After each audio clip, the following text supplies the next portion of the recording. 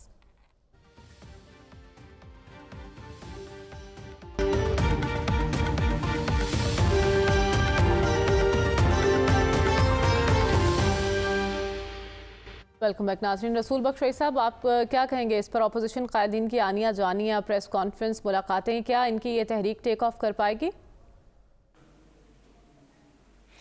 یہ تو ابھی شروعات ہیں, دیکھتے ہیں آگے کیا ہوتا ہے. لیکن سوچنے کی بات یہ ہے کہ آخر پاکستان میں ایسی تحریکیں کیوں چلتی ہیں, اور دیگر جمہوری ممالک میں خصوصی طور پہ جہاں پہ جمہوریت پختہ ہے وہاں حزب اختلاف اس قسم کی سیاست نہیں کرتی, تحریکوں سے حکومت نہیں گراتی, بلکہ پارلیمان کے اندر کام کرتی ہے. وجہ یہ ہے, اپنے ہی سوال کا میں جواب دیتا ہوں, کہ وجہ یہ ہے کہ جو ادارے ہیں وہ صحیح طریقے سے کام نہیں کر رہے. پارلیمان آزاد ادارہ نہیں ہے, یہ صرف 3-4 ہاتھوں کے درمیان ہاتھ میں یرغمال ہے, اور وہ ایک اور پارٹیز اس کے اندر بھی میں سمجھتا ہوں کہ وہ آزادی نہیں ہے جو باقی دیگر سیاسی جماعتوں میں ہوتی ہے. تو ایک شخص کا غلبہ ہے ہر سیاسی جماعت میں, اس میں تحریک انصاف بھی ہے, سب جماعتیں ہیں, اور مولانا صاحب کی جماعت بھی اس سے کوئی مختلف نہیں ہے. تو جب نارمل پالیٹکس نہ ہو تو پھر سیاست نارمل, جو اپوزیشن کی پالیٹکس بھی نارمل نہیں ہوتی. یہ دیکھتے ہیں آگے کیا ہوتا ہے, لیکن اس وقت حالات میں نہیں سمجھتا کہ حکومت کے لیے موزوں ہیں. کیا کریں, اس وقت حالات اپوزیشن کے حق میں آپ کو دکھائی نہیں دے رہے. صافی صاحب, ہم نے علی امین گنڈا پور صاحب کو بھی سنا, انہوں نے مولانا کا دکھ بیان کیا, انہوں نے کہا ان کا دکھ دھاندلی نہیں ہے, ان کے ساتھ دھوکہ ہوا ہے. کس دھوکے کی بات کر رہے ہیں وہ؟ دیکھیں, وہی اپنی جیت کی دھوکے کی بات کر رہے ہوں گے. علی امین نے شکست دی ہے مولانا فضل الرحمان صاحب کے لیے, اور مولانا فضل الرحمان صاحب کے لیے آج کا دن اس لیے بھی بھاری ہے کہ ان کے اور ایک ازلی سیاسی حریف فیصل کریم کنڈی کو پیپلز پارٹی نے گورنر کے پی کے لیے نامزد کیا ہے, اور ان کی سمدی غلام علی کی چھٹی ہونے والی ہے. تو مولانا صاحب تو اور بھی جو ہے بپریں گے, اور بھی غصے میں آئیں گے, ان کی تو اپنی جگہ پہ ہے. لیکن جہاں تک آپ اپوزیشن کی بات کر رہی ہے, محمود خان اچکزئی صاحب کی بات کر رہے ہیں, ان کی باتیں اصولی طور پر ٹھیک ہے, لیکن اس ملک میں کون سی سیاسی تحریک کے نتیجے میں حکومتیں بنی ہے یا گری ہے؟ اس کے لیے 2014 کی مثال, 2018 کی مثال, یہ ساری مثالیں موجود ہیں. اور اپوزیشن نے حکومت کیا گرانی ہے, خود کے پی حکومت میں ٹوٹ پوٹ شروع ہو چکی ہے. اب شیر افضل مروت کے بھائی خالد مروت کو فارغ کیا ہے علی امین گنڈا پور نے, تو پنجاب یا فیڈرل گورنمنٹ پہ تو ابھی کوئی ٹوٹ پھوٹ نہیں ہوئی ہے. پی ٹی آئی کی جو 2/3 میجارٹی کی حکومت ہے اس پہ ٹوٹ پھوٹ سٹارٹ ہو چکی ہے. اور محمود خان اچکزئی صاحب جس عمرانی معاہدے کی بات کر رہے ہیں تو میں تو پہلے ہی بتا چکا ہوں کہ 40 سال سے جس آئین کو انہوں نے ناکارہ بنایا ہے. کیا آپ کہہ رہے ہیں کہ پی ٹی آئی پہلے اپنے گھر پر معافی توجہ ٹوٹ پھوٹ شروع ہو چکی ہے، پھر حکومت کے خلاف کوئی تحریک چلائے. پروگرام کا وقت ختم ہوا جاتا ہے، ہمیں اجازت دیجیے، اللہ حافظ.